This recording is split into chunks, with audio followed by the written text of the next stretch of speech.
About a year ago, I read this book called The Nvidia Way by Tae Kim. The book is a company history and a partial biography of Jensen. The episode that I made on the book the first time I read it covered a lot of Jensen's life and then how he built Nvidia. That was episode 376. For this episode, I reread the book and then I wanted to strip away everything that wasn't ideas for how Jensen runs his company. So how Jensen works and nothing else.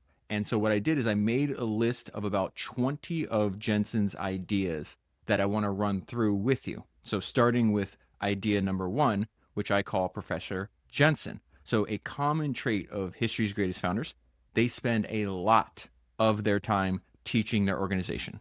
The best description of this I ever heard actually comes from Jim Sinegal, the founder of Costco. He says, if you're not spending 90% of your time teaching, you're not doing your job. The very first sentence of this book is, in another life, Jensen might have been a teacher. Colleagues call him Professor Jensen for his ability to explain complicated concepts on the whiteboard in a way that just about anyone can understand. There's another line in this book that comes later on where the author Tae Kim says, I would become his student much like his employees do. Jensen's teaching is both persuasive and pervasive. They say that you can talk to two unrelated NVIDIA employees who don't know each other, and they still will say the same thing. Jensen has this Vulcan mind meld with everybody inside of his company. He spends a great deal of his time communicating with his employees and ensures that everyone at the company knows the overall strategy and vision, which ties into idea number 2, which I've already mentioned, and that is whiteboard. Jensen wants the whiteboard to be used as the primary form of communication in meetings. Why? Because it forces employees to demonstrate their thought process in real time in front of an audience, and there's no hiding. Jensen wants drawing and talking at a whiteboard to be the center of every meeting. Whiteboarding forces people to be both rigorous and transparent. It requires them to start from scratch every time they step up to the board, and therefore to lay out their thinking as thoroughly and clearly as possible. It becomes immediately apparent when someone hasn't thought something through. At the whiteboard, there is no place to hide. And I would say there's this beautiful underlying tie-in to his overall company building philosophy. And it's the fact that he just believes in constant reinvention. So it says the whiteboard represents both possibility and ephemerality.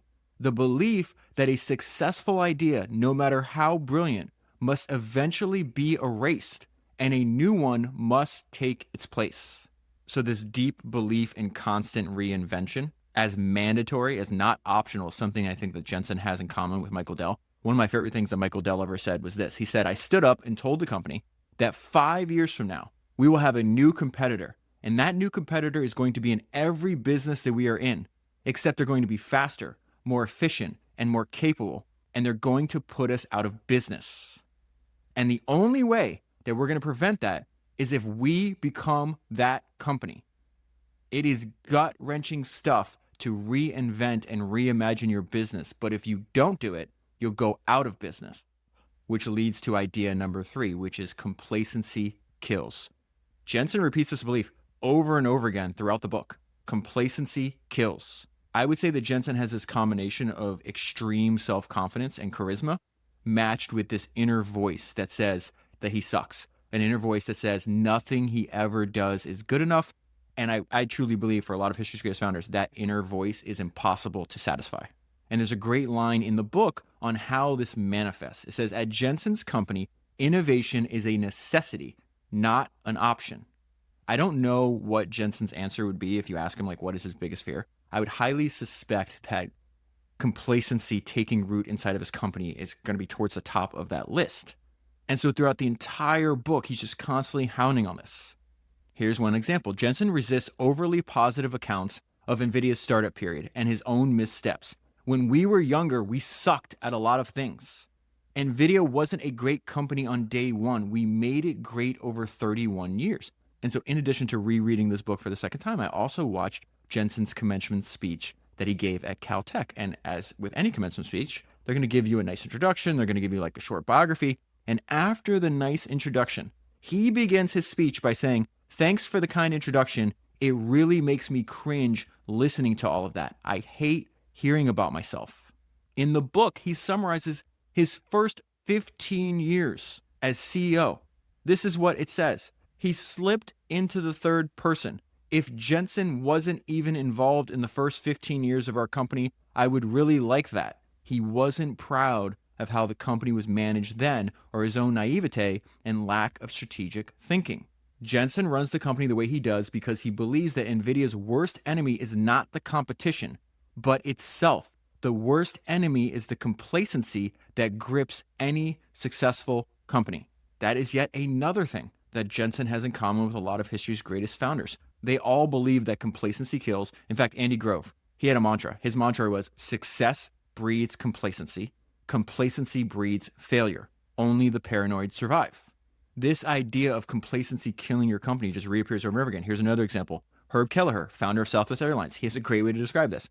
A company is never more vulnerable to complacency than when it's at the height of its success. We must not let success breed complacency, cockiness, greediness, laziness, indifference, preoccupation with bureaucracy, hierarchy, or obliviousness to threats posed by the outside world. I read this great profile on the founder of LVMH, Bernard Arnault. It says he abhors complacency so much.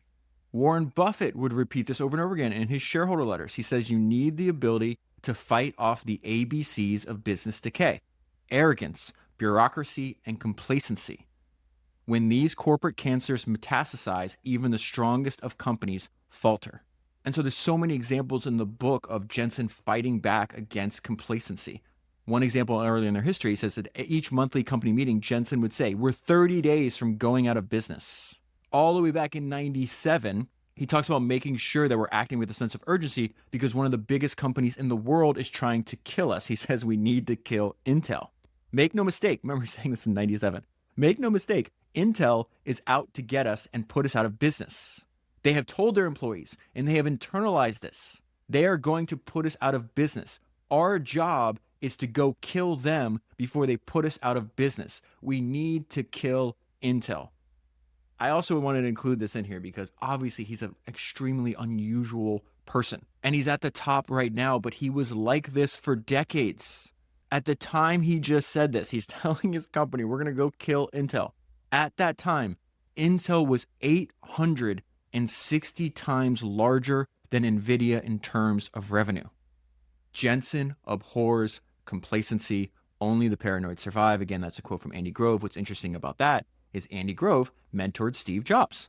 And Steve Jobs had a very clear philosophy about what to do after achieving something great. And it's a way to, again, avoid complacency taking root in your company. This is what Steve said. I think if you do something and it turns out pretty good, then you should just go do something else wonderful and not dwell on it for too long. Just figure out what's next. That is a mentality that history's greatest founders have. This is the way I summarize it. No rearview mirror, no resting on laurels or sleeping on wins. Make something great, then do it again. And one of the things I admire most about Jensen is this relentless dedication to improving his craft. In fact, craft is the word that he uses in that commencement address that he gave at Caltech. And Jensen's dedication to constantly improving his company reminds me of my friend Kareem, who's the co-founder and CTO of Ramp. Ramp is the presenting sponsor of this podcast, and Kareem is one of the greatest technical minds working in finance. I spend a lot of time talking to Kareem, and every single conversation centers around his obsession with crafting a high-quality product and using the latest technology to constantly create better experiences for his customers, just like Jensen does. Kareem is running one of the most talented technical teams in finance, and they use rapid, relentless iteration to make their product better every day. So far this year, Ramp has shipped over 300 new features. Ramp is completely committed to using AI to make a better experience for their customers and automate as much of your business's finances as possible. In fact, Kareem just wrote this: AI is all I think about these days. It is our duty to be first movers and push limits so we can make the greatest possible product experience for our customers. Many of the fastest growing and most innovative companies in the world are running their business on Ramp. Make sure you go to ramp.com to learn how they can help your business save time and money today. Let AI chase your receipts and close your books so you can use your time and energy building great things for your customers. Get started today by going to ramp.com. Number 4, Jensen insists on a flat organization. Jensen has 60 direct reports and he doesn't do one-on-one meetings. And so he talks about why he designed a flat organization. When we were a small company, we were plenty bureaucratic and plenty political. Jensen thought about how he could create an ideal organization from scratch. He realized he would choose a much flatter structure so that employees could act with more independence. He also saw a flat structure would weed out lower performers who were unaccustomed to thinking for themselves and to acting without being told what to do. This is what he said. I wanted to create a company that naturally attracts amazing people. A flat structure fights against the danger of slow decision making. It is very interesting that Jensen picked up on how dangerous slow decision making is. Jeff Bezos, in one of his biographies, said this: you can drive great people away by making the speed of decision making really slow. Why would great people stay in an organization where they can't get things done?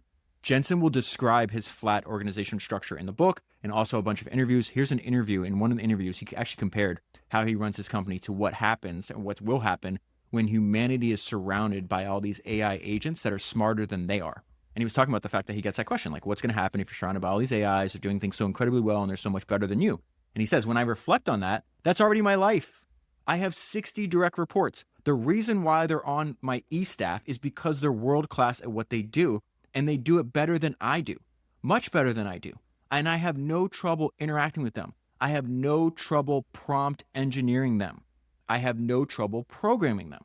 And what is fascinating is he refuses to change his management philosophy. He constantly insists on maintaining this flat structure, says he did not want to spend time on career coaching because the majority of them had already reached the pinnacle of their careers.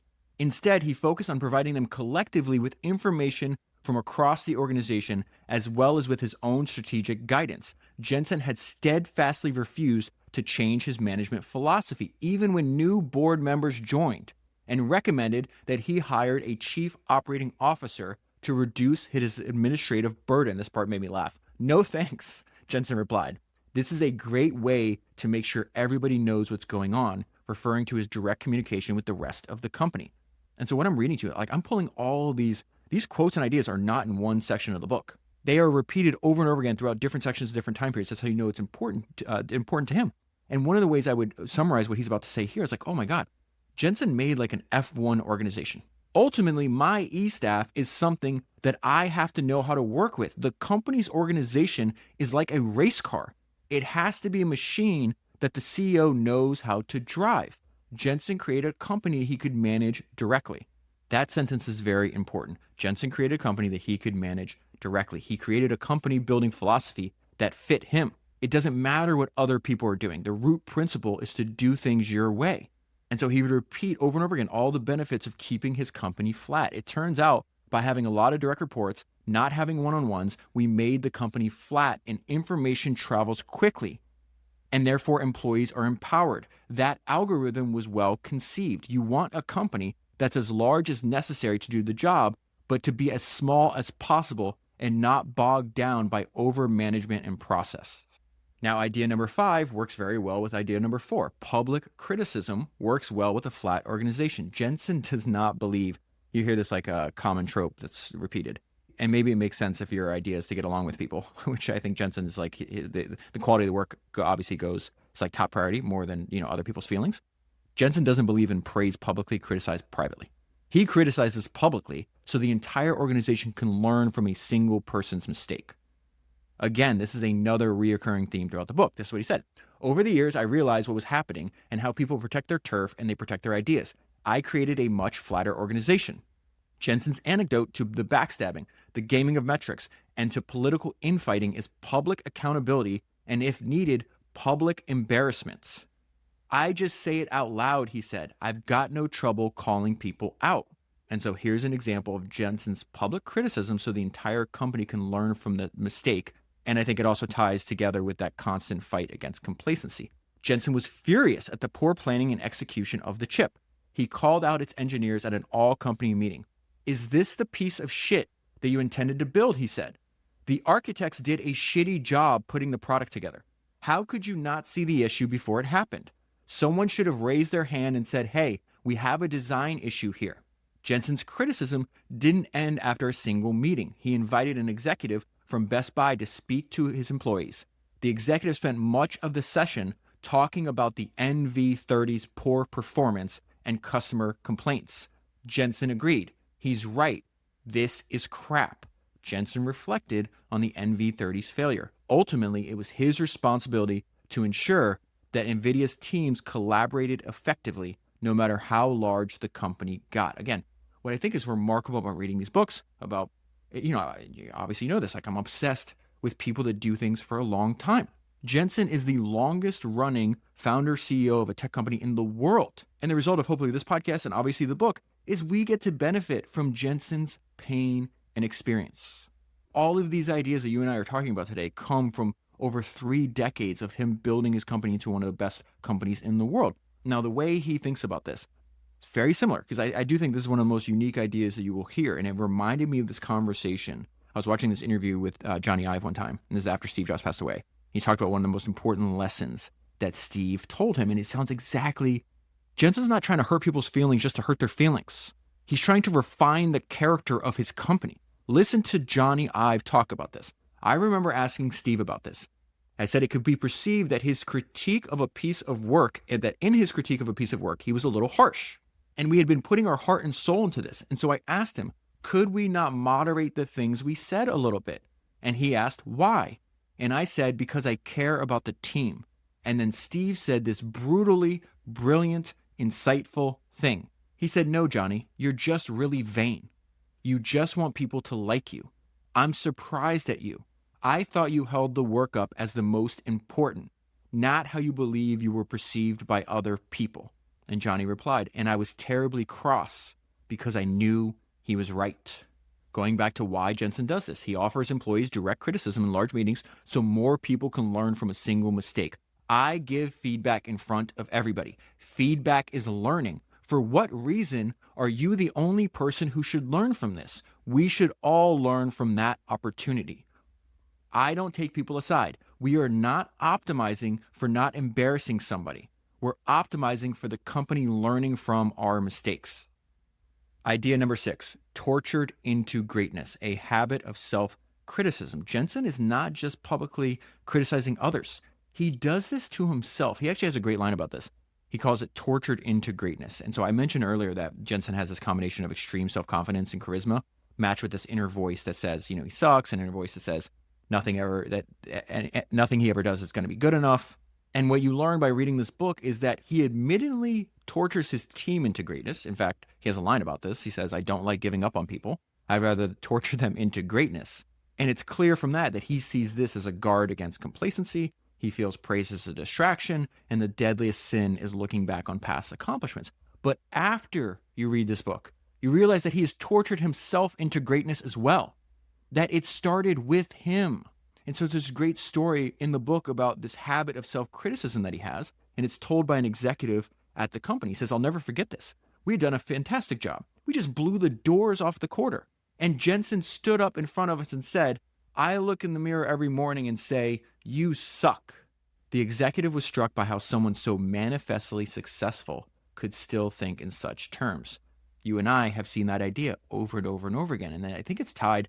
Again, he talks about one of my favorite, maybe my all-time favorite maxim from the history of entrepreneurship is excellence is the capacity to take pain. I've never heard Jensen speak in that exact terms, but it's the same idea. I'm going to give you 2 examples. I'm going to pull 2 quotes that he said. One is from a speech at Caltech, which I referenced earlier, and another is a speech at Stanford. This is what he said at Caltech. This is my favorite thing he said in the entire commencement address. I hope you will see setbacks as new opportunities. Your pain and suffering will strengthen your character, your resilience and agility, and they are the ultimate superpowers. This is really my favorite part of my favorite part. Of all the things that I value most about my abilities, intelligence is not top of that list.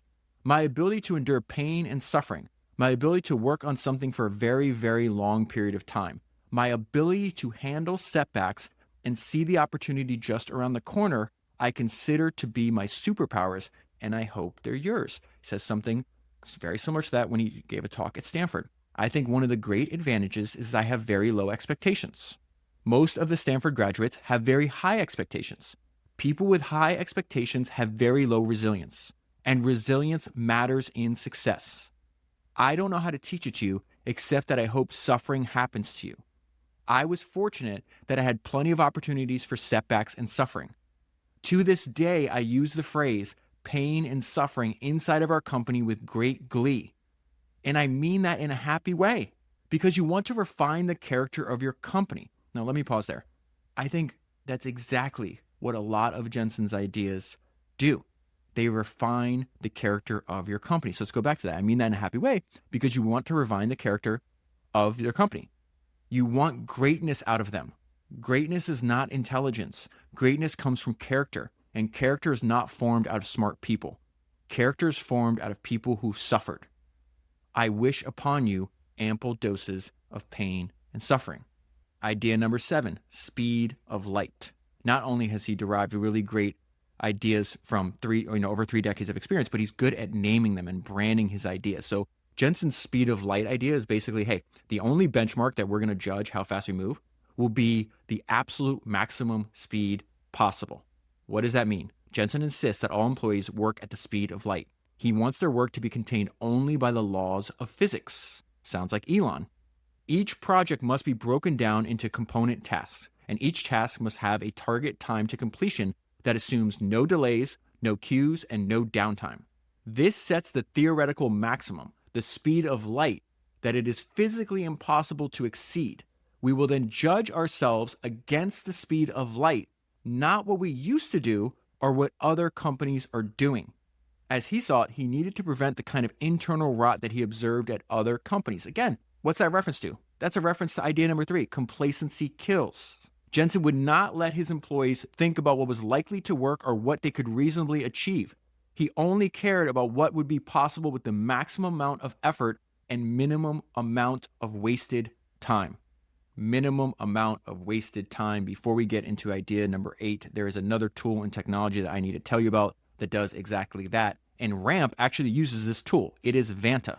I just told you earlier how Ramp has the best technical talent in their industry. And knowing that the team at Ramp trusts Vanta was a huge positive signal for me. And then when I talked to Vanta's founder, Christina, it became obvious why Ramp uses Vanta, because Vanta's value prop is very clear. Vanta helps your company prove that you're secure so more customers will use your product or service. Many companies won't sign contracts unless you're certified, and this is causing you to lose out on sales. That is why the average Vanta customer reports a 526% return on investment after becoming a Vanta customer.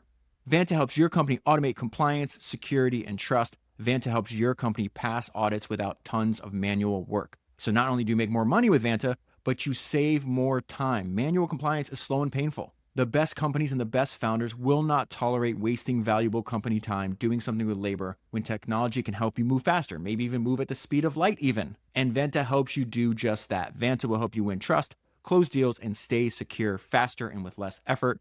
Go to vanta.com/founders to learn more, and you'll get $1,000 off. That is vanta.com/founders. Idea number 8. This is a combination of reoccurring themes that you see throughout the book. Jensen is unapologetically extreme.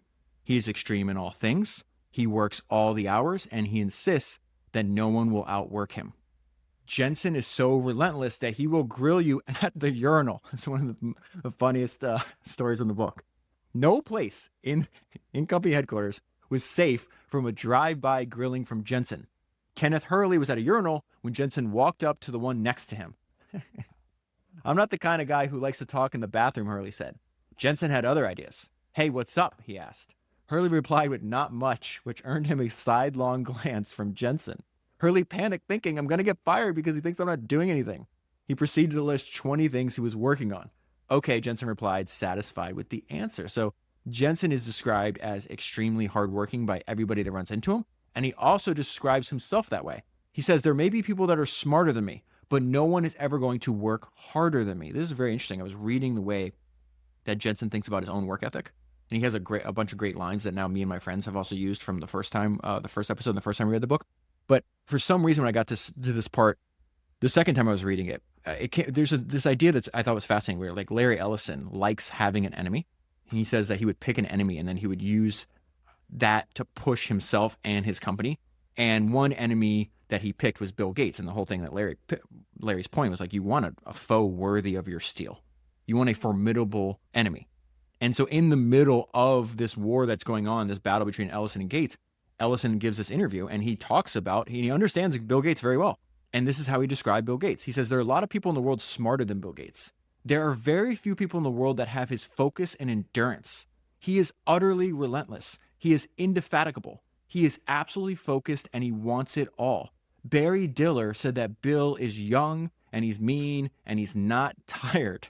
That is a high compliment coming from Barry Diller. That's like Jensen. Very few people that I've ever come across have Jensen's focus and endurance. And he doesn't hide this. He is unapologetically extreme. Jensen said that he works all the hours, and any hour that he is not working, he is thinking about work. And he has a very low tolerance for anybody complaining about work. So there's a bunch of employees that were griping about long work hours. And Jensen's response was typically direct. People who train for the Olympics grumble about training early in the morning too. Jensen was sending a message. Long hours were a necessary prerequisite for excellence. To this day, he has not deviated from that view. He also is unapologetically extreme in his desire and his need, his deep need to be number one. The first time we came in second place, Jensen sternly told me, second place is the first loser. I realized I'm working for a boss who believes that we have to win at everything. Jensen's guidance was direct. Just go win. The idea was whoever could run faster would get all of the land. And Jensen is extreme in all things, including recruiting. He was trying to recruit the chief engineer from Silicon Graphics. So he invites the guy out to lunch and he goes for, again, his direct approach, which I think is probably the only approach. I think direct is the only way he approaches anything.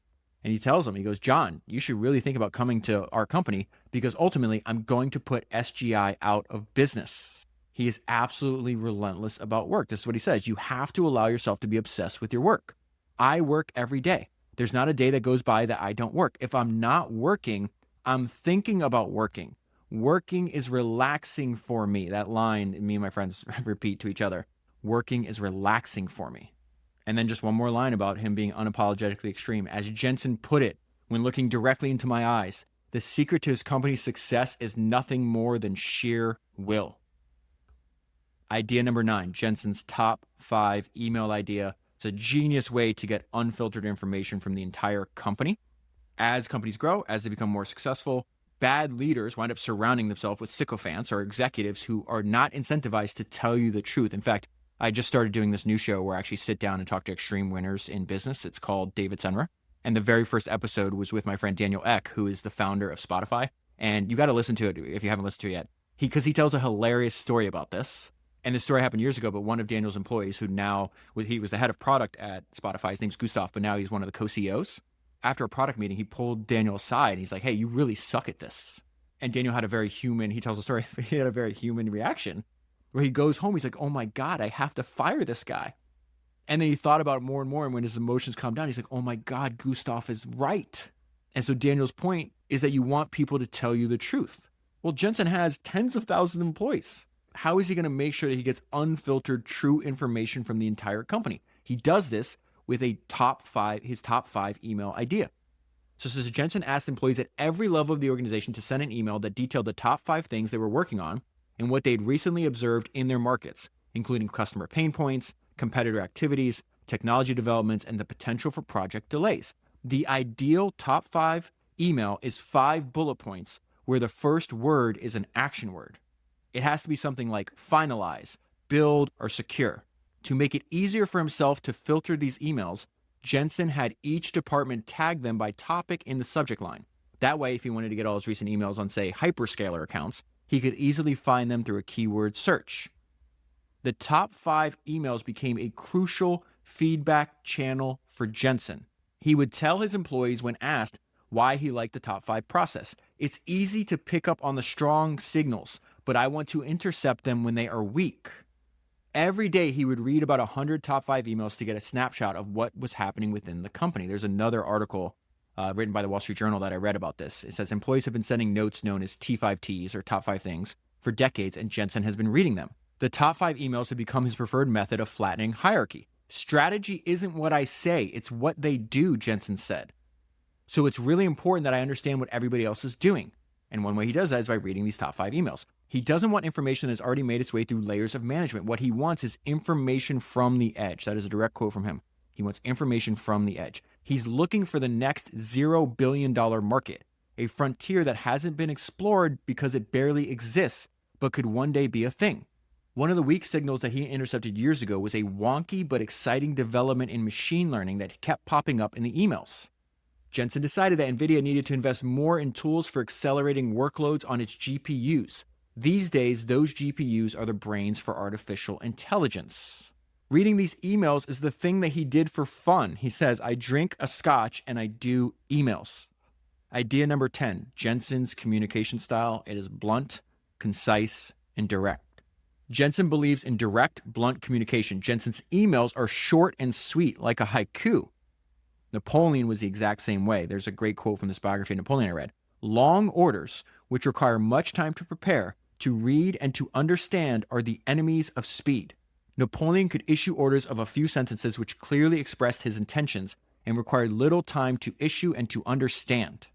This is yet another thing that Jensen had in common with Steve Jobs. There's this great book called Creative Selection, which was written by a person that demoed directly to Steve. I covered the book all the way back on episode 281. Here's the quote. Steve was always easy to understand. He would either approve a demo or he would request to see something different next time. Whenever Steve reviewed a demo, he would say, often with highly detailed specificity, what he wanted to happen next. He was always trying to ensure the products were as intuitive and straightforward as possible, and he was willing to invest his own time, effort, and influence to see that they were. I chuckled to myself over how much time I've spent thinking about this iPad demo and how much Steve taught me in one meeting where he spoke just 4 sentences. Think about that. Get your point across and make it memorable in 4 sentences. That is world-class communication. Idea number 11, Lua. When an employee starts rambling, Jensen will say, Lua. Lua is a warning sign that Jensen's patience is growing thin. When he says it, Jensen wants the employee to stop and do 3 things. Number 1, listen to the question. Number 2, understand the question. Number 3, answer the question. Everyone who works for Jensen has heard Lua. And so just like Steve Jobs, Jensen is easy to understand, and when a person and their ideas are easy to understand, their ideas are easy to spread. The best storytellers know this, and you'll find a lot of the best founders are also great storytellers. The best story wins, and that is exactly what my partner Collateral helps you do. Don Valentine, who's the founder of Sequoia, said one of my favorite things ever. He says, the art of storytelling is critically important. Most of the entrepreneurs who come to talk to us can't tell a story. Learning to tell a story is incredibly important because that's how the money works. The money flows as a function of the stories. And that is exactly what Collateral does. Collateral can transform your complex ideas into compelling narratives. I need you to remember their website, which is easy to remember because it's collateral.com. Collateral crafts institutional grade marketing collateral, and they do this for private equity, private credit, real estate, venture capital, family offices, hedge funds, oil and gas companies, all kinds of corporations. There are big companies now using Collateral because they discovered it from this podcast. I have friends that have used Collateral for their marketing collateral that have raised billions of dollars of capital and have made hundreds of millions of dollars. I will leave a link down below, but make sure you go to collateral.com and improve the way that your company tells its own story. Storytelling is one of the highest forms of leverage, and you should invest heavily in it. And you can do that by going to collateral.com. Number 12, the mission is the boss and pilot in command. Jensen tells his employees that the ultimate boss is the mission itself. This is what he said. The concept of the mission is the boss makes a lot of sense because ultimately we're here to realize a particular mission, not in service of some organization. Under the mission is the boss philosophy, Jensen would start every new project by designating a leader, which he calls a pilot in command. That pilot in command will report directly to Jensen. We always have a pilot in command for every project. Whenever Jensen talks about any project, he always wants the name. Nobody can hide behind such and such team is working on that. Everything has to have a person's name attached. The pilot in command is accountable. I just did this episode 399 on how Elon works. In that episode, it talks about Elon's algorithm that has 5 commandments that he uses and applies relentlessly and repeats it over and over again. In the first commandment, it says this: question every requirement. Each should come with the name of the person who made it. You should never accept that a requirement came from a department, such as the legal department or the safety department. You need to know the name of the real person who made that requirement. In other words, find out who is accountable. Jensen organized his employees into groups centralized by function, so like sales, engineering, operations, and so on. They were treated as a general pool of talent and not divided by business units or divisions. We take the people that we have and we're able to redirect them into a new mission. That is, mission is the boss and pilot in command. Number 13, strategy is not words, strategy is action. This is what Jensen said. Strategy is not words, strategy is actions. We don't do a periodic planning system. The reason for that is because the world is a living, breathing thing. We just plan continuously. There's no 5-year plan. So strategy is not words, strategy is action. That's one of my favorite lines in the book. It reminds me very much of Henry Singleton. So Henry Singleton had this very distinct philosophy about planning. I discovered Henry Singleton because Charlie Munger said that Henry Singleton was the smartest person he ever met. And Warren Buffett said that it's a crime that business schools don't study Singleton. And Singleton famously said, I know a lot of people have very definitive plans, but we're subject to a great number of outside influences on our businesses, and most of them can't be predicted. So my plan is to stay flexible. My only plan is to keep coming to work every day. I like to steer the boat each day rather than plan way into the future. And so Jensen has that in common with Singleton. He also has something in common with Michael Bloomberg, that line where Jensen says, there's no 5-year plan. We just plan continuously. There's no 5-year plan. That is exactly the same line of thinking that Michael Bloomberg used to build his company. In Bloomberg's autobiography, he wrote this: life, I found, works the following way. Daily, you're presented with many small and surprising opportunities. To succeed, you must string together many small incremental advances rather than counting on hitting the lottery jackpot once. As a practical matter, constantly enhance your skills, put in as many hours as possible, and make tactical plans for the next few steps. Then, based on what actually occurs, look one more move ahead and adjust the plan. Don't devise a 5-year plan or a great leap forward. Central planning didn't work for Stalin or Mao, and it won't work for an entrepreneur either. Number 14, ship the whole cow. The Innovator's Dilemma is one of Jensen's favorite books. One of the things that he learned from the book is that the threat often comes from the low end of the market. So this is what he said. We build Ferraris. All of our chips were designed for the high end, the best performance. I don't want to let someone come in and be the price leader, lock me out of the bottom, and then climb their way to the top. And so Jensen saw that they could stop throwing away parts that failed quality tests. These parts were not suitable for the company's Ferrari-grade chips, but they were otherwise functional at lower speeds. Nvidia could repackage them into a less capable and cheaper version of the company's mainline products. This looked like a clear opportunity to make something out of nothing. Rejected parts were generating no revenue. Nvidia could create a whole new derivative product line that could turn a profit without the expensive and time-consuming process of research and development. That line would serve as defense against competitors for whom the low-cost chip was the main product. Nvidia could easily afford to price its chips down so much that its competitors would be forced to sell at a loss. This strategy was dubbed ship the whole cow, a reference to how butchers find ways to use almost every part of the carcass, not just the prime cuts. Number 15, go to school on everybody. There's a line in a biography of Jeff Bezos that says, Jeff went to school on everybody. Jensen goes to school on everybody. There's a story in the book where he shows up at this conference. It's an academic conference where machine learning and neuroscience experts are presenting their latest findings. He runs into one of his employees who knew that Jensen wasn't scheduled to speak and then asked him, what are you doing at the conference? Jensen replied, I'm here to learn. Jensen had not assigned someone else to attend and take notes on his behalf. He had shown up himself so he could absorb the recent developments in artificial intelligence. He wanted to be deeply involved. This is a great story. So Mitch Rales is the co-founder of Danaher. Danaher is this like $150 billion company. And a friend of mine was at this like small intimate conference with Mitch recently. And he was blown away by how focused Mitch was. He says that the entire time that Mitch Rales was there, he was listening to the speakers and he was taking pages of notes. And my friend had this thought, which he relayed to me, where he's like, Mitch, you're more successful than anybody else here. Why are you taking notes? And when my friend told me that story, I go, no, wrong answer. There's a great line in Bill Walsh's book, The Score Takes Care of Itself, that I think is very important and related to this. And Bill Walsh wrote, champions behave like champions before they're champions. I guarantee you that Mitch didn't build a $150 billion company and then start taking notes.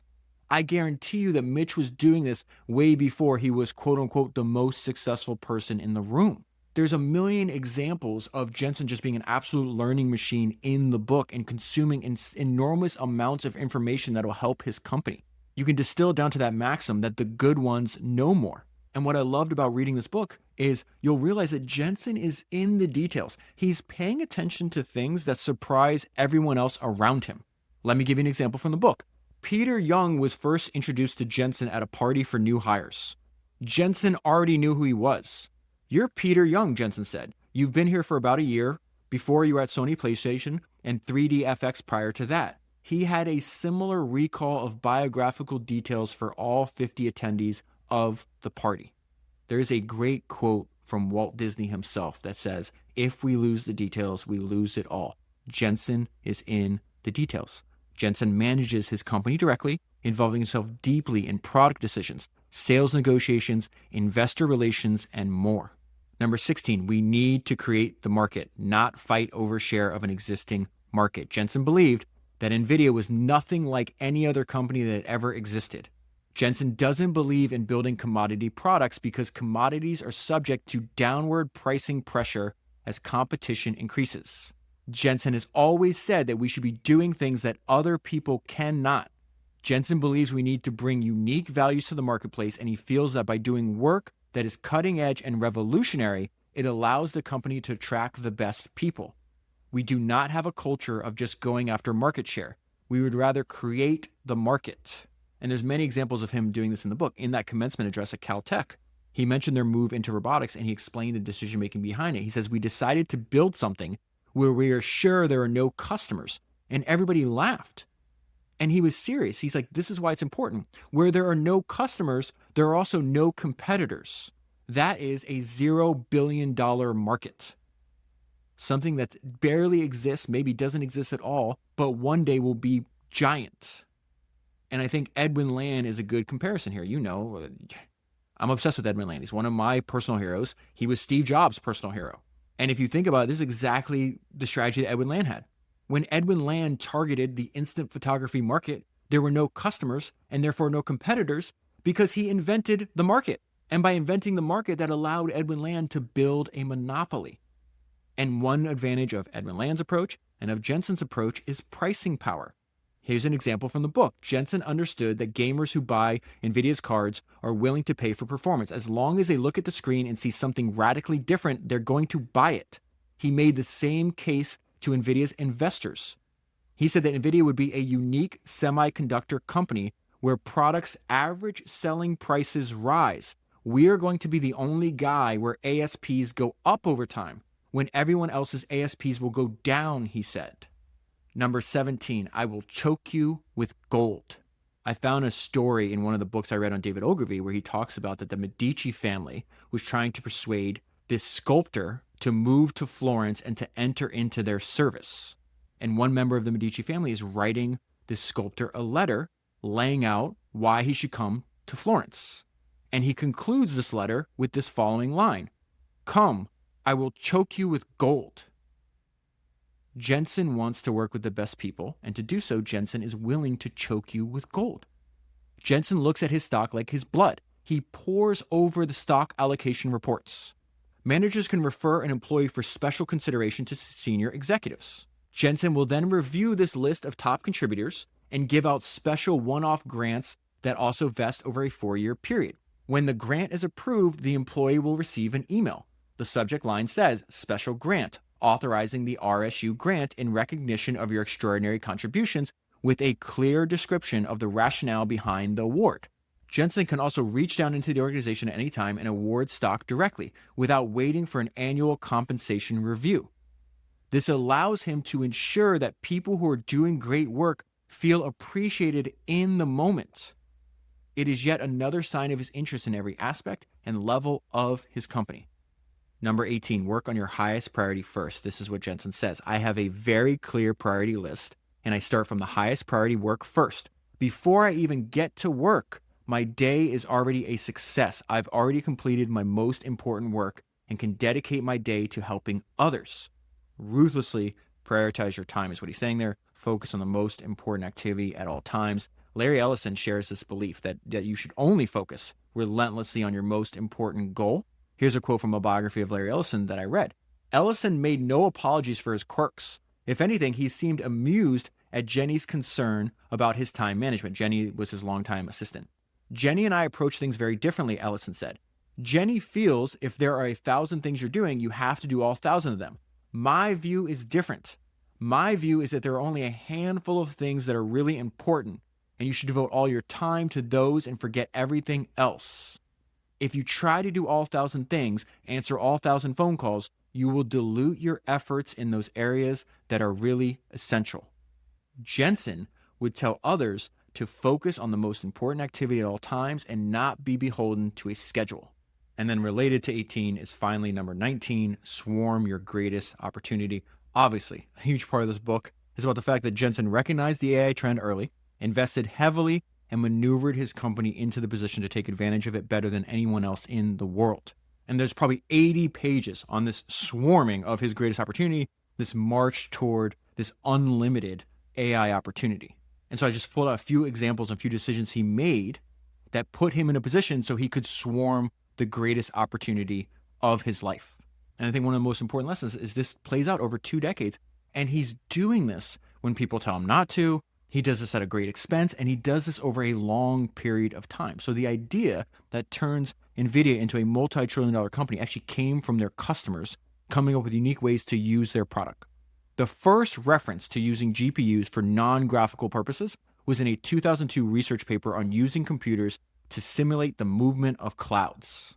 And he picks up on this really early. An increasing number of computer science researchers were using GPUs for non-graphics applications. They reported significant speed improvements over computers that relied on CPU power only. In other words, the researchers had hacked their GPUs. Jensen sees this as a way to expand the market for his products, and he works on making it easier for this to happen. So number one, he hires the guy who discovered this.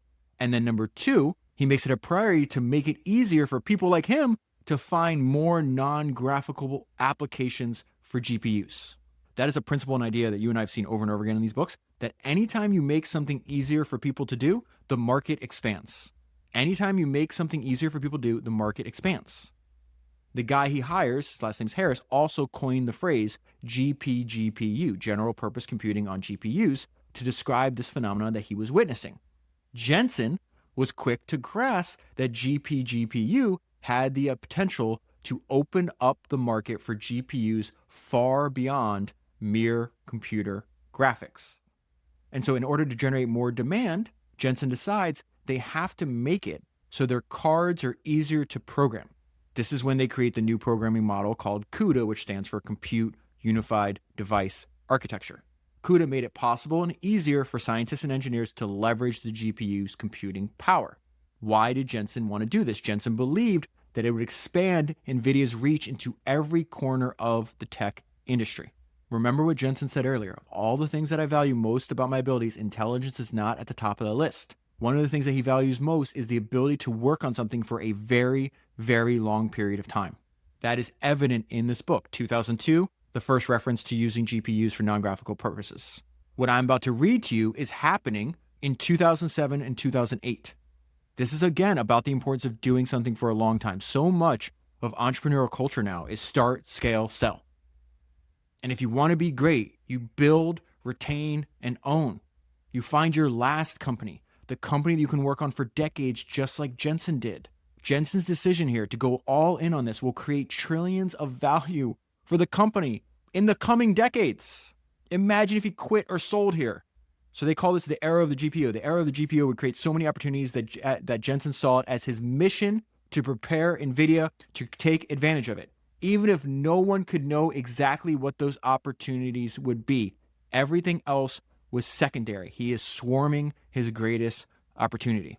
And it is Jensen's way. He wants to push it everywhere. He wants to make it a foundational technology. And if Jensen has conviction, he will invest heavily over the long term.